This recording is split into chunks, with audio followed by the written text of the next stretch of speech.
I sprang upon the swift ship in the form of a dolphin. Pray to me as Apollo Delphinius.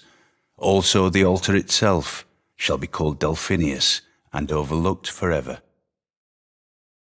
My ancestor Darius made this Apadana, but it was burnt down.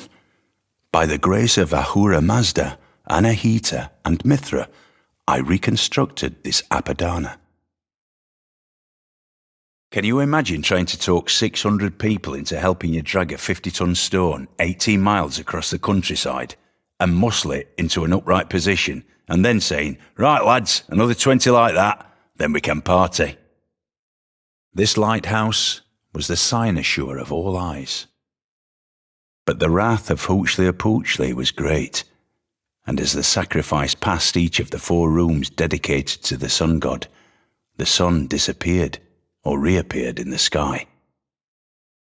A vast tomb lies over me in Halicarnassus, of such dimensions, of such exquisite beauty, as no other shade can boast. But as I headed into the heart of New Zealand's Fiordland, that same childlike feeling, long lost, of pure, unadulterated awe came rushing back. I knew the road to Milford Sound was good, but this good?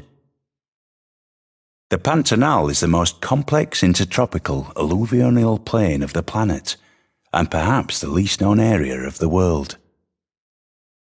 The whole palace complex is built along a central axis, the axis of the world. Everything in the 4 directions suspend from this central point, represented by these palaces. What a grand sight this must present in the wet season. Waterfalls in every direction.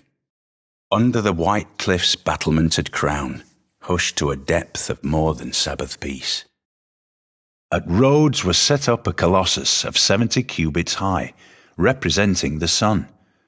The artist expended as much bronze in it as seemed likely to create a dearth in the mines. I ought to be jealous of the tower. She is more famous than I am. The Commonwealth of Venice in their armoury have this inscription: "Happy is that city which in time of peace thinks of war. Church and state, soul and body, God and man are all one at Mont Saint-Michel, and the business of all is to fight, each in his own way, or to stand guard for each other. The clever men at Oxford know all there is to be knowed, but they none of them know one half as much as intelligent Mr. Toad. Don't watch the big clock. Do what it does. Keep going." Bolshoi Ballet is a universe of the imagination, a place of magic and enchantment, beauty and romance. Its many worlds vibrate with graceful dances, glorious music, and sumptuous costumes.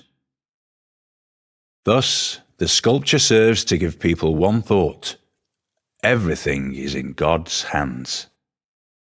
An opera begins long before the curtain goes up, and ends long after it has come down. It starts in my imagination, it becomes my life, and it stays part of my life long after I've left the opera house.